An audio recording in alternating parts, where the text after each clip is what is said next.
Leaders without self-control. Leaders that don't listen to one another. Leaders that do not have respect for one another. How do we expect such leaders to listen to us? How do we expect such leaders to have respect for we good people of Nigeria? It is obvious that we are in for a very terrible time in the hands of this current administration. Only God will help us. It has never been this bad. It has never been this terrible. When Saraki was the Senate president, there was self-control. But now, that is just what is happening in the Senate. Oh my God, this is ordinary president, right? Yes, ma'am. Your voice. Yes, ma'am. Distinguished Senator, ma'am. Okay, I'm actually confused. You've just taken me unaware. Sorry. But, I just didn't want to speak about this. I've turned down a lot of interviews and requests from television stations, but I have utmost respect for you. Oh, my goodness. And the good work you're doing.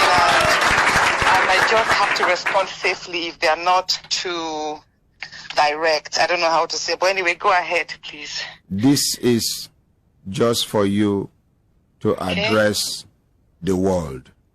Oh my God. Simple. We are not asking you any question. It's for you to address the world. Okay. Senate President, Assistant President, Ordinary President, thank you so much for calling me. My attention was drawn that you were actually speaking about the issue on your program today. So thank you so much for your concern. But the thing is, there are certain rules in the chambers that whatever I speak of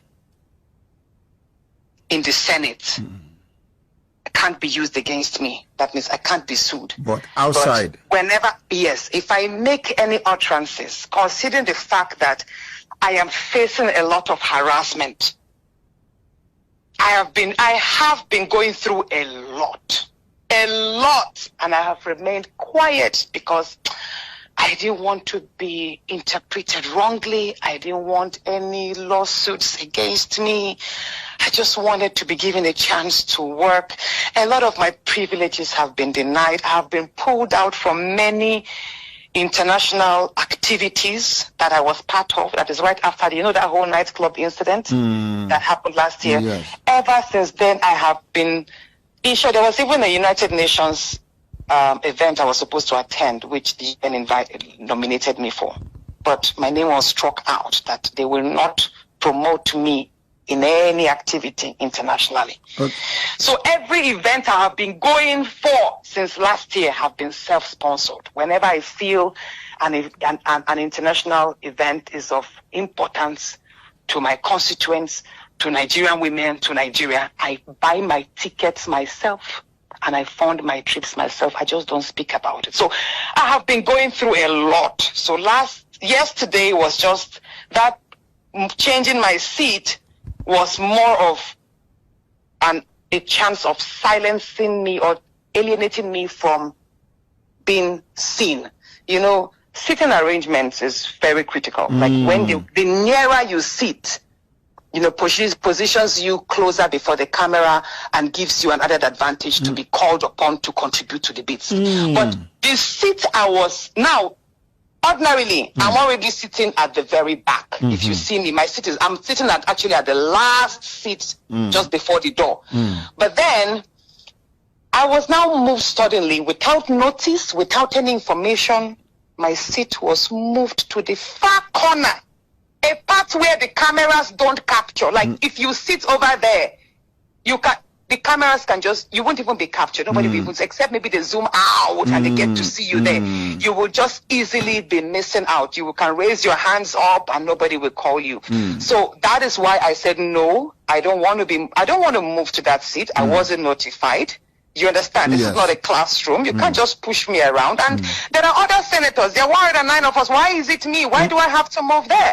Why me? Just 2 weeks ago, I was removed from a committee from local content. I was moved from there because some people perceived that I was using that office to divert resources from the Niger Delta to the north. And that was not it. We have the Jakarta-Kaduna-Kano pipeline, which is going to be completed by the second quarter of this year.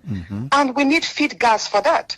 And the wake of, Nigeria is now positioning itself to be more productive, industrialization is picking up. So the factories up north, like other parts of Nigeria, will need greater electricity supply. And now we have CNG cars, vehicles being converted to CNG. There will be a number of CNG stations across the north and every other part, like other parts of Nigeria. We need feed gas to service all of these spots. And it was even the president that assented to the executive order. So how does that, why picking on me? Like, basically, I'm not going to mention names specifically, but there's a whole lot going on. And all I would just say is, I appreciate Nigerians for standing up. I have been going through a lot, but I will not mention names. It's okay. But, and in due time, if it depends on how things go, in due time, I might have to come up personally to speak on everything. Thank you very much. I know that right now they are planning my suspension. If I'm suspended, fine. It will not stop me from doing my work wherever I can.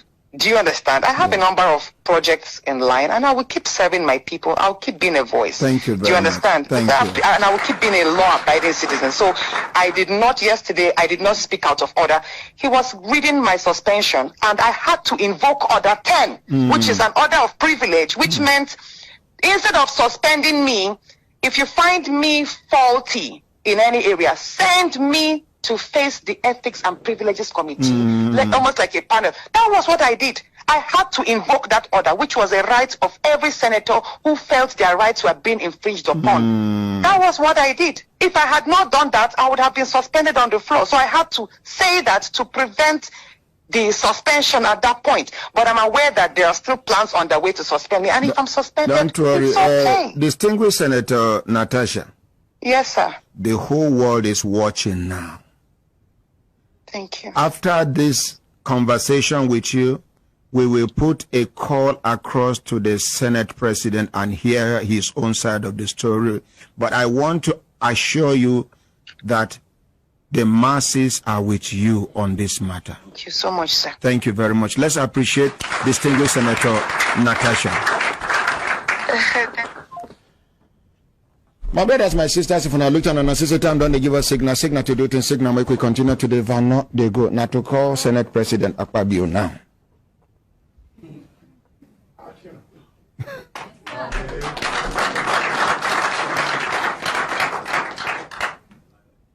And 11 o'clock be this, okay, Akpabio. Now in number they look for so. Senate President. Will they call the Senate President of the Federal Republic of Nigeria?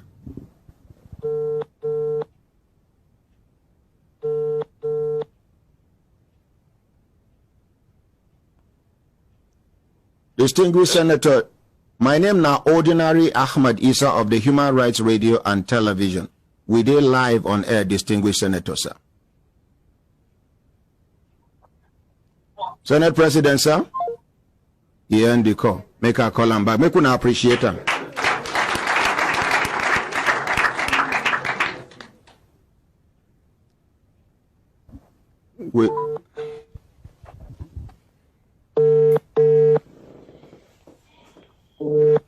In number we finish with 515.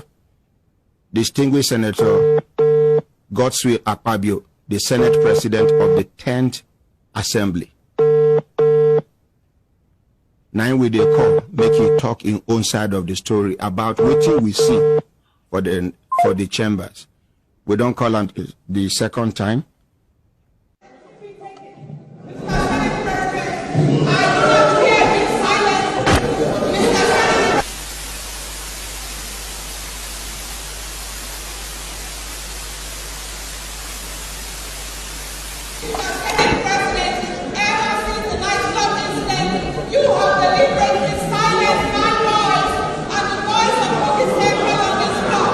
You have